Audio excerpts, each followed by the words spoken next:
पितृपक्ष की पौराणिक कथा। पितृपक्ष की पौराणिक कथा के अनुसार जोगे तथा भोगे दो भाई थे। दोनों अलग अलग रहते थे। जोगे धनी था और भोगे निर्धन। दोनों में परस्पर बड़ा प्रेम था।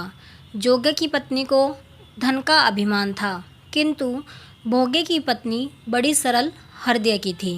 पितृपक्ष पर जोगे की पत्नी ने उससे पितरों का श्राद्ध करने के लिए कहा, तो जोगे इसे व्यर्थ का कार्य समझकर टालने की चेष्टा करने लगा।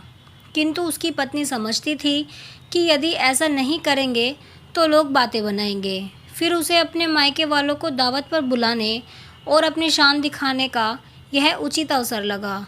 अतः वह बोली, आप शायद मेरी परेशानी की वजह से ऐसा कर रहे हैं, किंतु इसमें मुझे कोई परेशानी नहीं होगी। मैं भोगे की पत्नी को बुला लूँगी, दोनों मिलकर सारा काम कर लेंगी। फिर उसने जोगे को अपने पीहर न्योता देने के लिए भेज दिया। दूसरे दिन उसके बुलाने पर भोगे की पत्नी सुबह सवेरे आकर काम में जुट गई। उसने रसोई तैयार की, अनेक पकवान बनाए, फिर सभी काम निपटाकर अपने घर आ गई। आखिर उसे भी तो पितरों का श्राद्ध तर्पण करना था। इस अवसर पर न जोगे की पत्नी ने उसे रोका, न वह रुकी। शीघ्र ही दोपहर हो गई। पितृ भूमि पर उतरे। जोगे भोगे के पितृ पहले जोगे के यहाँ गए तो क्या देखते हैं कि उसके ससुराल वाले वहाँ भोजन पर जुटे हुए हैं। निराश होकर वे भोगे के यहाँ गए। वहाँ क्या था, मात्र पितरों के नाम पर अगियारी दे दी गई थी। पितरों ने उसकी राख चाटी और भूखे ही नदी के तट पर जा पहुँचे। थोड़ी देर में सारे पितर इकट्ठे हो गए और अपने अपने यहाँ के श्राद्धों की बड़ाई करने लगे। जोगे भोगे के पितरों ने भी अपनी आप बीती सुनाई। फिर वे सोचने लगे, अगर भोगे समर्थ होता तो शायद उन्हें भूखा न रहना पड़ता, मगर भोगे के घर में तो 2 जून की रोटी भी खाने को नहीं थी। यही सब सोचकर उन्हें भोगे पर दया आ गई।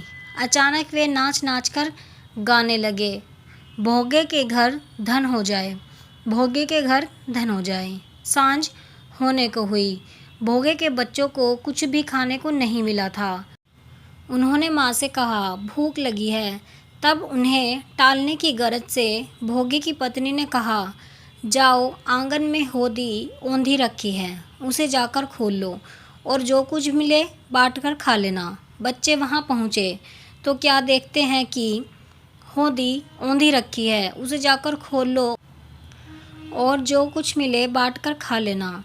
बच्चे वहाँ पहुँचे तो क्या देखते हैं कि होदी मोहरों से भरी पड़ी है।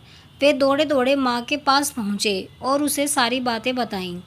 आंगन में आकर भोगे की पत्नी ने यह सब कुछ देखा तो वह भी हैरान रह गई। इस प्रकार भोगे भी धनी हो गया, मगर धन पाकर वह घमंडी नहीं हुआ। दूसरे साल का पितृ पक्ष आया। श्राद्ध के दिन भोगे की स्त्री ने 56 प्रकार के व्यंजन बनाए, ब्राह्मणों को बुलाकर श्राद्ध किया, भोजन कराया, दक्षिणा दी।